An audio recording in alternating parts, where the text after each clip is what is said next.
Hello, welcome everybody. Give me just a minute to finish going live here. It's kind of lively out in the courtyard. Got a lot of people walking around talking. Okay. So I'm gonna close this out. Here we go. I am really excited about the topic for today. So I love it when you all have questions. I appreciate the questions for today. Kind of two questions that really relate to each other.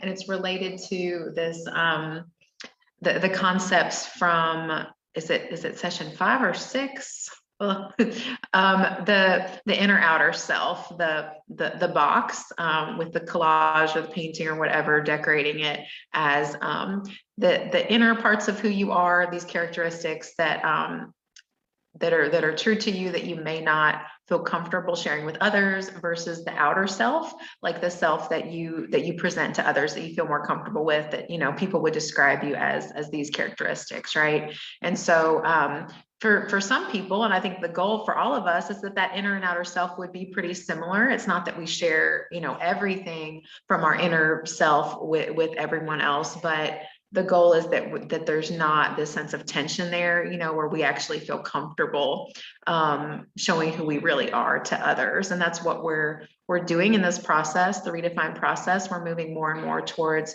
who we really are. We're redefining ourselves. Maybe that's more of an uncovering of who we've been before that we lost touch with. And then maybe that's also, adding new things, new pieces of our identity that we didn't even know could exist, right? So this session, this art task, is really really core to like what we're doing here in the redefine process. I think it's a turning point after we've done kind of more of the spiritual talk and trusting others. We're really getting more into trusting others, meaning trusting like kind of that higher power, the sense of your creator, whatever that force is for you. Sometimes that might just be the community of others around you, is that higher power. We've moved from kind of trusting that more into trusting ourselves and really looking more deeply at who we are. So I think this is a really exciting point in the process from my perspective. I hope for you too.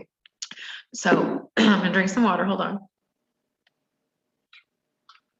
So the first question here is, how do you continue to integrate these outer and inner selves, bringing out those inner parts of yourself that maybe have been hidden, like I said, that you don't really feel comfortable with. So the idea of how do you continue to integrate these, and some suggestions were given, like trying new activities, doing counseling.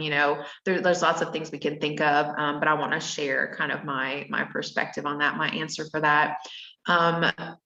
So two main things here. One is, I do think that trying new things, just trying new tangible activities, like that's a tangible, practical way to explore this, to explore who you are. And I'll offer one suggestion for that. So some of it may be things that you've kind of always wanted to try, things that are related to things you're already aware of about yourself. Like if you feel connected to yourself as an artist, but you're maybe not comfortable putting yourself out there as an artist, maybe taking an art class or, doing this program, those could be ways, or just practicing some art at home that you haven't done in a while, so that might be something you're aware of if you've kind of felt like a creative, artistic person always. But there may be new things that you haven't thought to try that can get in touch with these more it's like tangible, practical activities that can help you get in touch with the less tangible sort of characteristics of who you are, if that makes sense. So we have one group member here who identifies as being a free spirit, so that's an example of kind of a more intangible characteristic. It's not like I'm an artist, but I'm a free spirit. It's this sense of who she is underneath, right? And so there are different activities that could help draw that out of us, or help us to express that to ourselves and to others. There's so many different things that can come from doing a tangible activity related to that maybe less tangible characteristic. So just sort of like a practical activity that I would suggest to help you think through this would be to really brainstorm again with the idea of this sort of free association writing, whatever comes to mind, like different different activities, different things that sound fun, whether you feel like it's something you would ever do or not. So you may just kind of have these activities in your mind already. It may be that as you're kind of thinking about it throughout the day, throughout the week, you kind of jot them down as they come to you. Or another way to do this is pay attention to things that others do and say that they're doing that really strikes like an emotional chord with you. And so a way that I've found this to be helpful is in watching movies, right? Like movies or TV shows, or even heck, sometimes commercials, right? They can bring out emotions in us, right? And they're designed, even a commercial is like a piece of art that someone designed to touch our emotions, to get in touch with who we are as humans. So it's natural that we're going to have these emotional reactions to that type of media.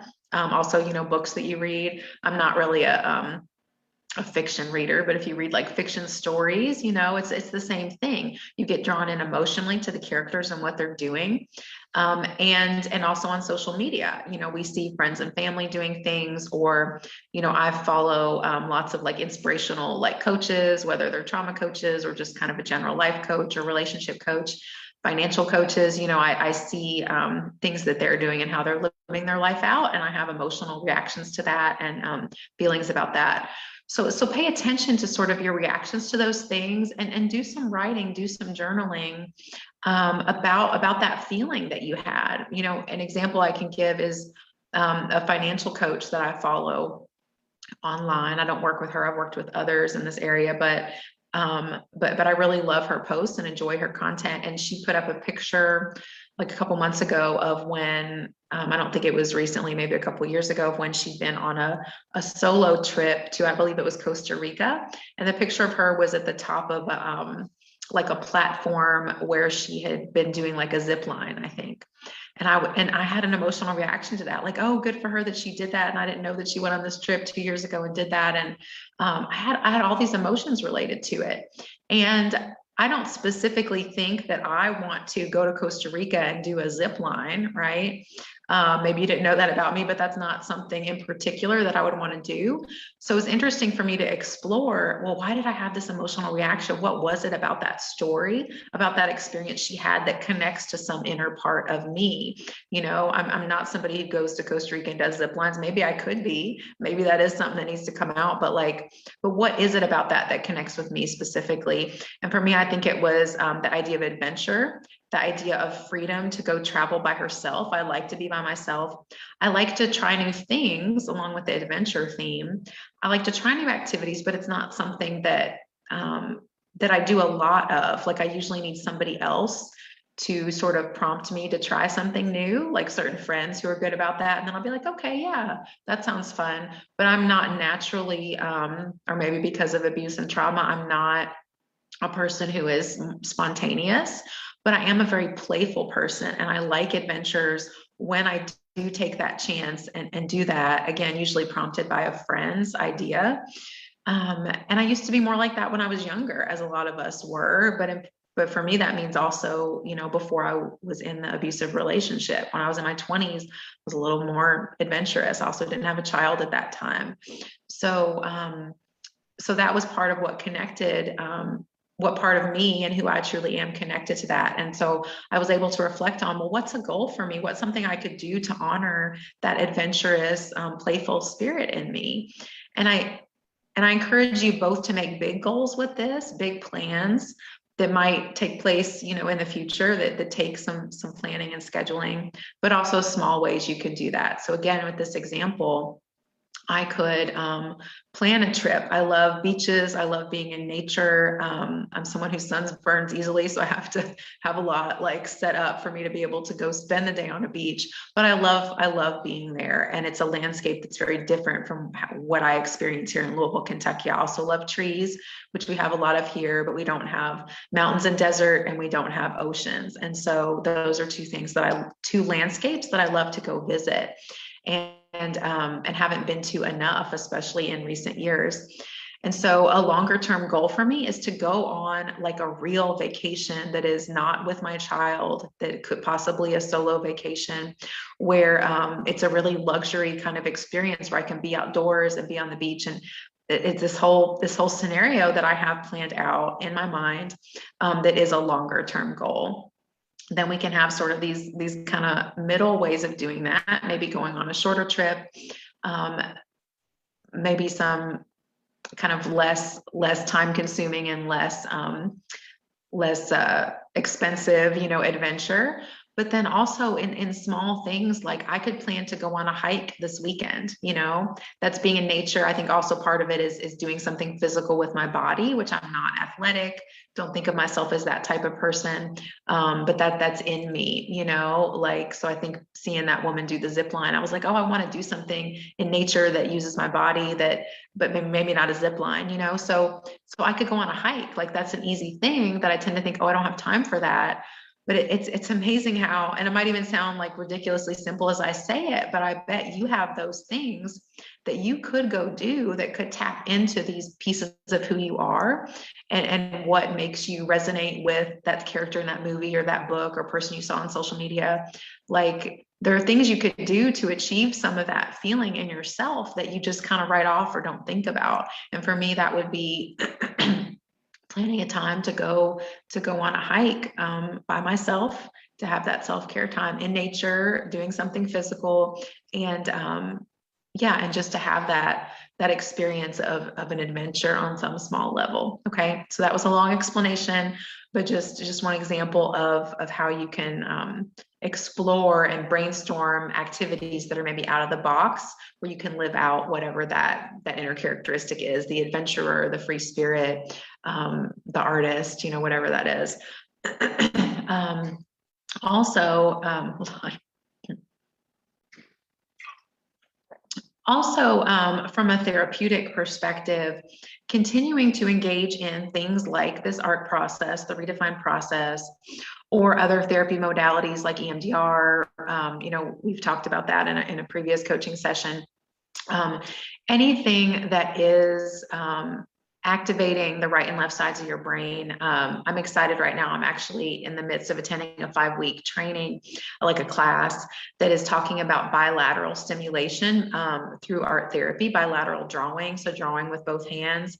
And I am 100% going to incorporate that into the material here. It's probably going to be like a higher level and next level program after you finish the redefine process, because I think it's something we would need to do like a live on Zoom together, like have it be a 5 or 6 week, course where we're coming together. That's a side note, but it's amazing for me to be learning even more about this than I already knew about how we can activate both sides of the brain in the art making process. But there's so many other ways you can do that. So I encourage you to continue engaging in trauma treatments or the art therapy, things that can connect those parts of your brain, because part of what this loss of self is, or these inner parts of ourself that we're not connected with, is how our brain after trauma compartmentalizes different pieces of who we are. So the inner child, the adolescent self, the victim that lives in us, and we want to like move into more of our power and our sense of control, but we have kind of this victim part of ourselves, all those different parts. The goal of trauma treatment, of therapy, is to integrate those parts, or they can all exist and are not like combating each other. So continuing to engage in this art process or some other form of treatment that can integrate those different parts of yourself is going to help bring out those inner pieces of your identity, I believe. So the other sort of piece of this question is, what does it look like to recover parts of yourself that were lost or suppressed in the relationship? So what does it look like to recover these parts of ourselves? And also kind of what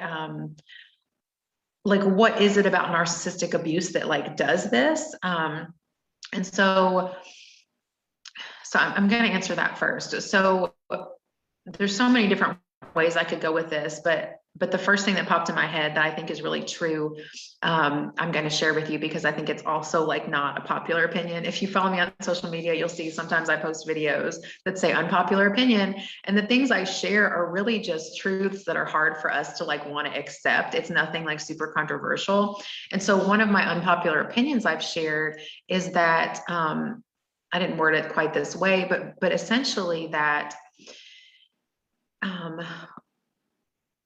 I'll speak to it in the context of this with that loss of identity. So the narcissist was, really, really suppressing and oppressing these certain parts of ourselves. But the unpopular opinion here is that we, as the victims of the abuse, also played a role in that suppression of our true identity. And I think this can be an unpopular opinion because it can sound like victim blaming, and that's 100% not what I'm saying here. But I think understanding this is a real key to growth. So I get excited talking about this. I'm going to try to make it as linear as possible. I tend to be all over the place when I explain things, but so there's like good news and bad news here. So the bad news is you were partially responsible. You gave permission, in a sense, for the narcissist to suppress these parts of your identity, for them to manipulate you to the point where your sense of self was eroding away and you lost touch with it. You had to play a role in kind of giving permission for that to happen. Now, the good news is, this is really key. The good news is because you had a role in that, you had some control over it, that means you also have control now to recover those parts of yourself, or to discover new parts of yourself you were not in touch with because of how they were treating you. So if we ascribe to this mentality that we were just the victim and it was all the abusive person was 100% responsible for destroying our identity and suppressing these beautiful parts of ourself, then that also means now if they were 100% responsible for suppressing or even just like obliterating or damaging those parts of who you are, then that means now, even though you're outside of the relationship, that it would require them or someone else to bring those parts back, right? Does that make sense? So the fact that if we can go back and acknowledge that we played a role in allowing that to happen because of past trauma we'd experienced, because of codependent, behaviors that we had internalized as a child and young adults, whatever the reason for it is, because we just loved them so much and they presented so well on the surface, whatever the reason was, we allowed them to do that. We allowed them to have that amount of control over ourselves. We gave them permission. Then that means we can also take back that control because we played a role in it in the first place. So we can be in charge of moving forward. My phone is buzzing somewhere. It was distracting me. We have the power. And so I hope you understand what I'm saying here. If anybody has questions or is offended by that and feels like I'm victim blaming, please contact me, because I want to provide clarification. That's not what I'm trying to communicate here. I'm trying to communicate that you have some control. And I really think that we can't, and this might sound extreme, I think that we cannot fully recover those parts of ourselves that have been suppressed in the abusive relationship if we cannot first go back and acknowledge that we had a part in that suppression, that we at the very least backed down, which gave them permission to kind of move forward in squashing who we really were. Also, another point I want to make with this is that, and I just lost it. I just lost the point. That the parts, this is really interesting, I think, and I think you'll agree with me reflecting on your experience with the narcissist, that the parts of ourself that I think they want to squash down the most are often the most beautiful parts of ourself, which is really sad But also, again, with this mentality of we can take back control of that, it's a really beautiful thing to think these beautiful, wonderful parts of myself that they needed to keep hidden because that was a threat to them and the attention and glory that they wanted to receive from others, right? That's why they squash those beautiful things in us, because that's like a competition for them. Lost my train of thought again. I wish someone was on here live to remind me. That yes, those parts of us that they were seeking to obliterate are really the most beautiful parts of us. So that's sad, but it's also exciting to think about. That's what you're going to get back, is these wonderful characteristics that they saw as competition with themselves, with their narcissistic, need for attention. Okay. Now, I'll finish up here with a personal example. I'm glad I wrote notes. This was a lot. I would love to explore this further. Like I said at the beginning, this whole concept of the inner outer selves is really a key part. I mean, that's why it's kind of halfway through the program here. It is really a key part in redefining and reconnecting with our identities, is pulling out these sort of inner things that are still maybe just a flicker there. But if it's a flicker, you can fan that flame and make it grow again. You're in control. So an example for me, sorry, my phone is part of the reason I was distracted and off. An example for me here is, I was just telling an individual coaching client about this just now before this call, that in my business journey, so this has to do with me connecting to the artist part of myself, also the part of me, really just all creative parts of myself, because the part of me that loves being an entrepreneur is related to that creative artistic self. And so back when I was married, it was shortly before I got pregnant with my daughter. So this is 2012, 2013. Probably started in 2012. I had tried to create my own business. I was working in a job at the time that I really didn't enjoy. I knew I wasn't going to be there long term. And I tried to create a business that was essentially private practice, art therapy, where I worked with children. And the way that I was branding myself as a part of that was, I remember telling a friend who was a graphic designer, who designed a logo and business card and flyer for me. And I had the logo printed on a couple t-shirts that I wore when I was meeting with these clients. I remember explaining to him that the way I wanted to present myself, how I wanted my branding to come across was kind of as an artist, but not too much of a hippie out there artist, art therapist. I wanted to be approachable, kind of like an elementary school teacher. And so the logo he designed for me was wonderful. It was spot on to what I had communicated to him. It had bright colors and like silhouettes of children. And the name of the business was Art Forms, all one word. But the forms was emphasized. So it's play on words that, different art forms, like types of art, but also art forms us. It shapes who we are and who we become. And so he had, this kind of stair step view of different sized children and different colors. Art forms us. It was great. Art forms.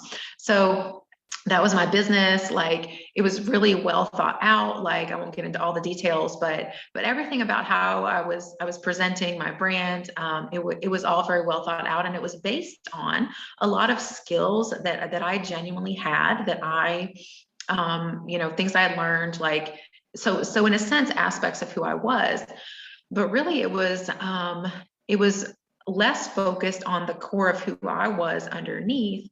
And that branding was more focused on a role that I knew I could play based on my personality traits, and also on my work experience and my training and my schooling.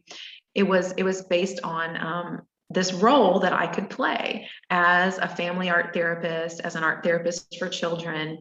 It was a role that I could play competently and confidently, right? But because I was in this abusive relationship, right, I was not in touch with the core of who I was. So it was really more like this hollow kind of shell of an identity, of a persona that I was trying to present. Now, it wasn't false. So there's a difference here between what I'm describing as this sort of hollow identity and a false identity. So it wasn't a lie. These were things that were true about myself, similar to, and this is just somehow coming to me as I'm saying this, but it's like, duh, this connects, similar to like the box that you've created in the session with the inner outer self, right? That outer self is true to who you are, but it is kind of a shell. It's not fully who you are. What you've put on the inside is more fully who you are, whether it's good and bad, pain and darkness, and the joy and the light that you bring, like all of those dichotomies, like that's all there, and it makes a more like solid who you are versus just this outer part of the box, this outer shell. And so so that business, Art Forms, was not ultimately successful. I had a few clients here and there, one client that stayed with me pretty consistently, and number one, I was in this abusive relationship, so I wasn't getting really the support that I needed to be an entrepreneur. And I remember being pregnant, wearing that t-shirt with the logo that was all stretched out over my belly, and then after having the baby, like, it was hard. And I tried after the fact to go back to it. I did for a time. There's a lot of different things I was trying at that time. With private practice, I was working for like several different agencies part-time, renting an office space here. Then I had my art studio there. Like, it was just a lot of moving pieces of me trying to figure out how to start this entrepreneurial journey, how to get this business off the ground. And none of it was bad or wrong, but like I said, it was focused on these roles I knew I could play and not rooted in the core of like my spirit of who I was, because I didn't know who I was anymore. And I remember several times during the abusive relationship trying to go back to like who my artist self was, like the artist self that I was in college and in my 20s before I got married. I was 30 when I got married.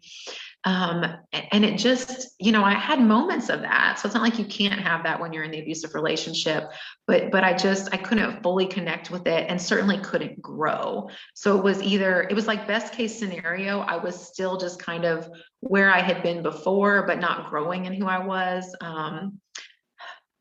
But really, I'm so visual. I'm picturing like these kind of pockets, like these bursts of like, oh, here's the artist that I was, here's the artist that I was, but it wasn't like cohesive and connected, and definitely wasn't growing. It was just like memories of, oh, I'll create some art this fall to participate in like a fall festival where I can set up an art booth, and went all in for 1 month and made this art. And that was a great feeling, but then I didn't keep it up because I couldn't, like, because I actively had someone trying to suppress those beautiful things inside of me, right? And so, so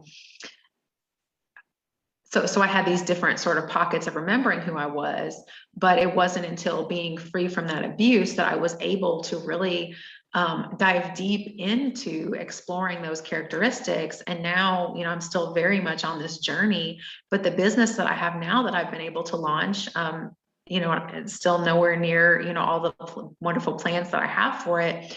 But what I am sure in is that my branding and what I'm teaching and what I'm doing, I'm confident that is rooted in who I really am. And I'm continuing to explore this. I was telling my coaching client earlier that I've just over the past couple of weeks had some huge aha moments related to pieces of my identity that I've been actively exploring. And it's amazing to see like, oh, I can continue to grow in all of these ways. Like, I think we're never done with this healing work. It's always a journey. We're always on this journey, which I find exciting.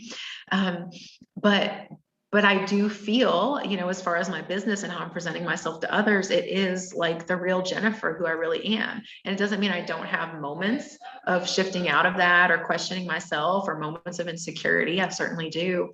But overall, there's a sense of like security in who I am and how I'm presenting myself. And I think that's a great example, because I can contrast that with, like, I shared that story of Art Forms where I was presenting myself as someone who can do this type of work. And now I'm presenting myself both as someone who can do this type of work, but now it's work that's coming from the core of who I am, and I'm able to share my experiences with others. It's rooted in kind of what I've been through, just this honest journey that I've been on.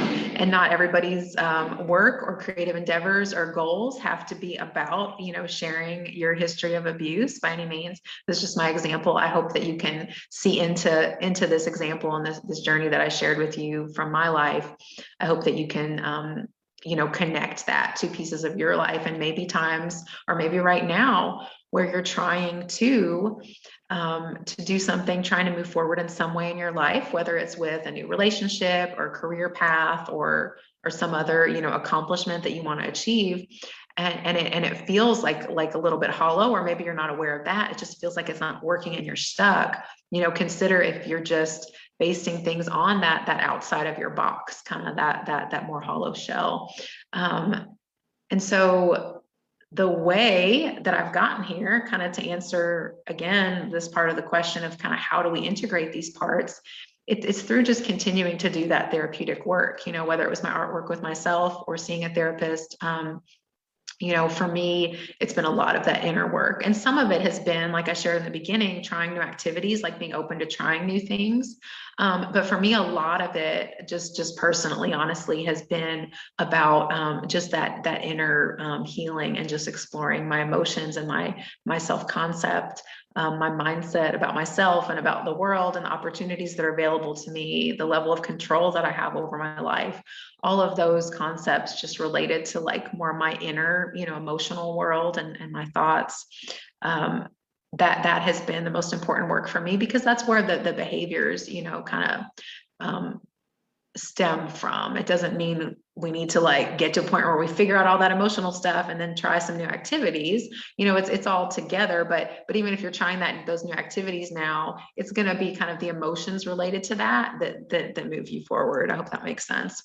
So for me, it's been more of that internal work versus practical new activities that I've tried.